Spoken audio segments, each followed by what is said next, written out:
All right, today we are going to break down a storytelling technique that is so simple, but so powerful. It's called the direct quote pop, and I'm telling you, it is a total game changer for making your stories stick. And the best part? It's way easier than you think. Do you ever have that feeling? You're telling a story, something you thought was really funny or intense, and you're looking at the person you're talking to, and you can just see it in their eyes. It's not landing. It feels less like you're sharing an experience and more like you're just reporting the facts. Well, what if I told you there's a simple, tiny little tweak you can make to your speaking habits that will instantly inject life and emotion and real excitement into everything you say? Seriously, stick around because we're about to get right into it. Okay, so first, we have to identify the culprit, the reason our stories sometimes feel a little meh, and it's something we'll call the second-hand summary. This is the default mode for most of us, and honestly, it's a real story killer. Do any of these sound familiar? Oh, my boss told me I did a good job. Or maybe, my friend said she was really stressed out. We say things like this all the time. Now, they get the information across, sure, but they have zero feeling. None of the actual vibe of the moment is there. And that's the key problem right there. Summaries create distance. They don't let your listener experience the moment with you. They're just hearing a report about what happened later. And that is the huge difference between a boring report and a story that actually pulls you in. But now, let's talk about the fix, and it is so beautifully simple. It's called the direct quote pop. This is the one little move that takes you from being a reporter to being a real storyteller. So what is it? Well, the idea is right there in the name.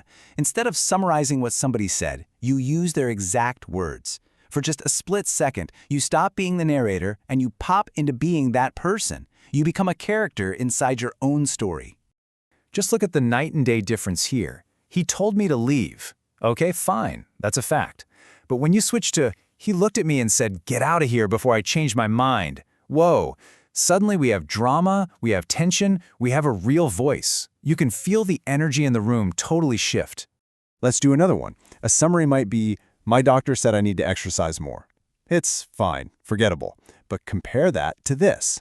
The doctor leaned in, lowered his glasses, and said, if you don't start walking, your heart is going to start complaining. Do you see that? You're not just hearing advice anymore. You are in that office, feeling the seriousness of his words. So why does this one little change have such a massive impact? Well, it all comes down to the difference between describing an experience and actually letting someone have the experience. And this is probably the best analogy for it. A summary is like reading the recipe for a delicious chocolate cake. It tells you about the cake. It lists the ingredients, the steps, but a direct quote? That's like someone handing you a fork and a slice of the actual cake. One tells you about it, the other is it. Think about it with what the source material calls 5-year-old logic, right? When you're playing with a kid, you don't just narrate what's happening. You don't say, and now the dinosaur is acting in a frightening manner.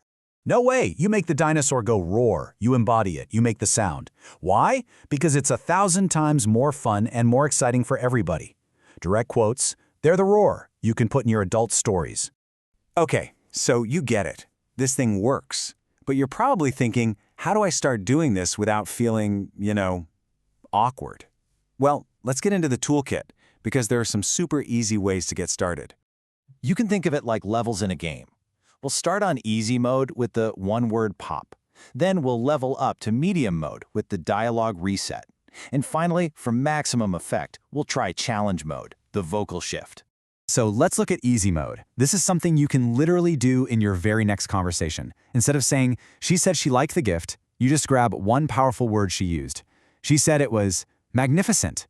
See, just dropping in that one word, kind of in her voice, adds so much more personality and color. Now, once you get comfortable and you're ready for challenge mode, the vocal shift, that's where the real magic happens.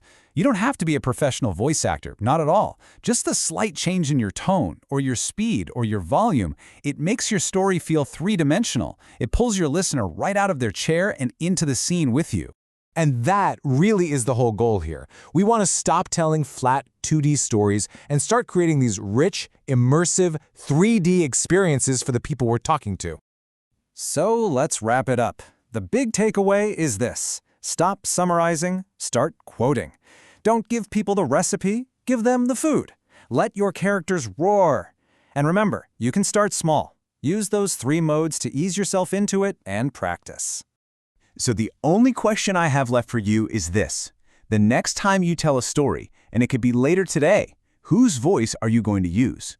Whose words will you borrow to make your story truly pop? Go on, give it a shot. I think you'll be pretty amazed by the results.